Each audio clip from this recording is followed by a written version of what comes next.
नमस्कार, जय श्री कृष्ण। मैं जया गुप्ता। इस वीडियो में मैं श्रावण मास महात्म्य की 25वें दिन की कथा लेकर आई हूँ, जिसमें हम 25वें अध्याय के पाठ का श्रवण करेंगे। इसके पहले के प्रथम 24 दिन की कथा के वीडियोस मैंने मेरे चैनल पर बना रखे हैं, जिन्हें आप मेरे चैनल पर जाकर देख सकते हैं। साथ ही मैं इस वीडियो के डिस्क्रिप्शन में भी उन सब वीडियोस के लिंक दे दूंगी, जहां से आप उन सभी वीडियोस को देख सकेंगे और कथा को श्रवण कर सकेंगे। तो आइए अब देखें 25वें दिन का पाठ। श्रावण मास महात्म्य को स्कंद पुराण में वर्णित किया गया है। इसमें 30 अध्याय है। श्रावण मास महात्म्य का 25वां अध्याय प्रारंभ करने से पहले मैं आपको भगवान शिव के कुछ प्रभावकारी मंत्र का जप बता रही हूँ। तो आइए देखें भगवान शिव के कुछ प्रभावकारी मंत्र।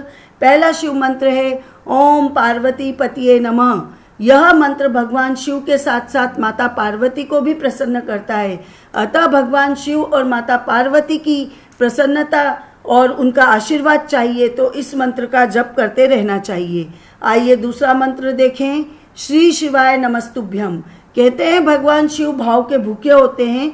घर से यदि शुद्ध जल से भरा लोटा ले जाके और शिवलिंग पे जलधार चढ़ाकर और एक बेलपत्र शिवलिंग पे अर्पित कर दिया जाए तो भगवान शिव आपके जीवन का कल्याण कर देंगे। और भक्ति भाव से यदि श्री शिवाय नमस्तुभ्यम मंत्र का जाप किया जाए तो भगवान भोलेनाथ आपकी सभी मनोकामना पूर्ण करते हैं। आइए अब देखते हैं श्रावण मास महात्म्य का 25वां अध्याय। पर इसके पहले 24वें अध्याय में हमने श्री कृष्ण जन्माष्टमी व्रत का महात्म्य और राजा मितजित की कथा देखी थी। आइए अब 25वें अध्याय में हम देखें श्रावण अमावस्या को किए जाने वाले पिठोरी व्रत का वर्णन। ईश्वर बोले, हे मुनि श्रेष्ठ, अब मैं उत्तम पिठोरी व्रत का वर्णन करूंगा। सभी संपदाओं को प्रदान करने वाला यह व्रत श्रावण मास की अमावस्या को किया जाता है। जो यह घर है और सभी वस्तुएं जो है इसमें, इनका सबका अधिष्ठान जो है इसे पीठ कहा गया है। और पूजन में वस्तु मात्र के समूह को आर कहते हैं। अतः हे मुनीश्वर, इस व्रत का नाम पिठोर है। और अब मैं आपको इसकी विधि बताता हूँ, सावधान चित्त होकर सुनिए। दीवार पर ताम्रवर्ण, कृष्ण वर्ण या श्वेत वर्ण की धातु जैसा कलर पोतकर बुद्धिमान को चाहिए कि यदि ताम्रवर्ण पोता गया हो तो पीले रंग से, कृष्ण वर्ण हो तो श्वेत रंग से और श्वेत वर्ण पर कृष्ण वर्ण से चित्र बनाएं। और श्वेत पीत से, लाल से, काले से या हरे वर्ण से भी आप चित्र बना सकते हैं। मध्य में पार्वती सहित शिवजी की मूर्ति अथवा शिवलिंग को बनाकर दीवार पर संसार की अनेक चीजों को चित्रित करें।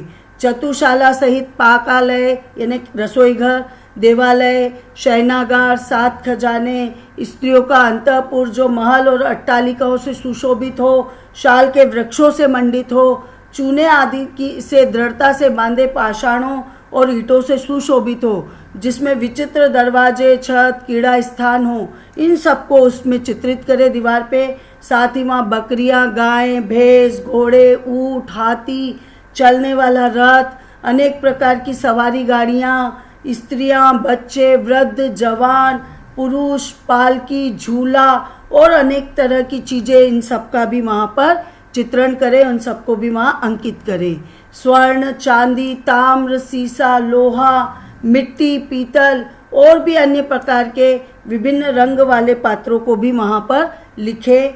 शयन संबंधी जितने भी साधन होते हैं, जैसे कि चारपाई, पलंग, बिस्तर, तकिया, चादर आदि, बिल्ली, मैना, अन्य शुभ पक्षी और पुरुष और स्त्रियों को पहनने के जितने भी प्रकार के आभूषण होते हैं, बिछाने और ओढ़ने के जितने भी वस्त्र होते हैं, यज्ञ के लिए जो भी पात्र यूज किए जाते हैं वो सब पात्र, मंथन के लिए 2 स्तंभ और 3 रस्सियां जो कि प्रयोग में ली जाती। इसके अलावा दूध, मक्खन, दही, तक्र, छाछ, घी, तेल, तिल, इन सबको भी दीवार पर लिखे।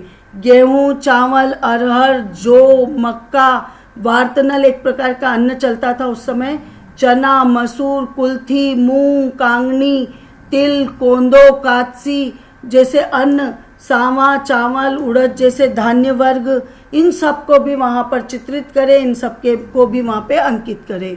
सिल, लोड़ा, चूल्हा, झाड़ू, पुरुष और स्त्रियों के सभी वस्त्र, बांस और तृण के यानी घास के बने हुए सूप आदि, ओखली, मूसल जो कि गेहूं को पीसने के लिए और अरहर की दाल को दलने के लिए यूज किए जाते हैं, चक्की, दरेता, पंखा, चंवर, छत्र, जूते, 2 खड़ाऊ, दास, दासी, नौकर, पोष्य वर्ग, तृण आदि जो पशुओं का आहार होता है, धनुष, बाण, शतघ्नी, खड्ग, भाला, शक्ति, ढाल, पाश, अंकुश, गदा, त्रिशूल, बिंदीपाल, तोमर, मुदगर, परशु, पट्टिश, पट्टिश, भुषंडी, पारिद, चक्रयंत्र, जल यंत्र, दवात, लेखनी, पुस्तक, इस तरह से सारे यंत्र जितने भी यानी शस्त्र और लिखने के यंत्र जो भी सब यूज़ होते हैं उन सब के नाम वहाँ लिखने हैं। सभी प्रकार के फल, छुरी, कैंची, अनेक प्रकार के पुष्प, बिलपत्र, तुलसी दल, मशाल, दीपक, दीवट और भी साधन उनके, इस तरह से अनेक प्रकार के खाने के योग्य सब्जियां, पकवान जितने भी प्रकार के होते हैं उन सब के नाम लिख दो। जो भी यानी आपको चाहिए या आपके घर में होते हैं वो सब नाम आप लिख दो। जो वस्तुएं यहाँ नहीं कही गई है उन सबको भी आप दीवार पे लिख सकते हो। जितना लिख सकते हो उतना सारा लिख दीजिए, क्योंकि यहाँ पे कहा गया है कि मैं कितना बताऊं और कितना मनुष्य लिखेगा, क्योंकि एक एक ही पदार्थ के कई सारे रूप होते हैं, कई सारे भेद होते हैं, सैकड़ों और हजारों। तो आप सबके नाम यहाँ लिख सकते हैं। सबके नाम लिखने के बाद षोडशोपचार विधि से सबका पूजन करना चाहिए। पूजन में अनेक प्रकार के गंध, द्रव्य, पुष्प, धूप और चंदन वगैरह सब अर्पित करने चाहिए। ब्राह्मणों, बालकों और सौभाग्यवती स्त्रियों को उसके बाद भोजन कराकर इसके पश्चात पार्वती सहित शिव जी से प्रार्थना करें कि मेरा व्रत संपूर्ण हो। हे सांब शिव, हे दया सागर, हे गिरीश, हे चंद्रशेखर, इस व्रत से प्रसन्न होकर आप हमारे मनोरथ पूर्ण करें। इस तरह की प्रार्थना करनी चाहिए। उसके प्रकार इस तरह से 5 वर्ष तक इस व्रत को करने के बाद उसका उद्यापन कर देना चाहिए। इसमें घी और बिलपत्र से शिव मंत्र के द्वारा होम किया जाता है। एक दिन अधिवासन करके सर्वप्रथम ग्रह होम करना चाहिए। आहुति जो आप दोगे होम में वो 1008 या 108 जो भी आपकी श्रद्धा है उस अनुसार आपको करनी चाहिए। हे वत्स, इसके पश्चात आचार्य की पूजा करें और उनको भी अच्छे से दक्षिणा दे। उसके बाद बुद्धिमान को चाहिए कि इष्ट बंधुजन और कुटुंब के साथ स्वयं भोजन करे, और इस प्रकार विधान से किए जाने पर मनुष्य की सभी कामनाएं, मनोकामनाएं जो भी है वो सबको वो प्राप्त कर लेता है। इस लोक में जो भी वस्तु है उसको परम अभिष्ट होती है, उन सबको वो पा लेता है। हे वत्स, मैंने आपको इस उत्तम पिठोरी व्रत का वर्णन कर दिया। इस व्रत के समान सभी मनोरथ और समृद्धियों को प्रदान करने वाला, शिवजी को प्रसन्न करने वाला ना तो कोई दूसरा व्रत हुआ है और ना ही होगा। मनुष्य इस व्रत में दीवार पर जो जो वस्तुएं चित्रित करता है, जिनके नाम लिखता है, उन सबको वो निश्चित रूप से प्राप्त करता है। इसलिए ये कहा गया है कि जितनी भी वस्तुएं हैं जो कि आपकी अभीष्ट है, या तो वो सब या जो संसार में विद्यमान है उन सब के नाम लिख दीजिए, वो सब आप प्राप्त कर लेंगे। इति श्री स्कंद पुराण के अंतर्गत ईश्वर सनत कुमार संवाद में श्रावण मास महत्म्य में अमावस्या में पिठोरी व्रत कथन नामक 25वां अध्याय संपूर्ण। आपको ये वीडियो अच्छा लगा हो तो लाइक कीजिए, शेयर कीजिए।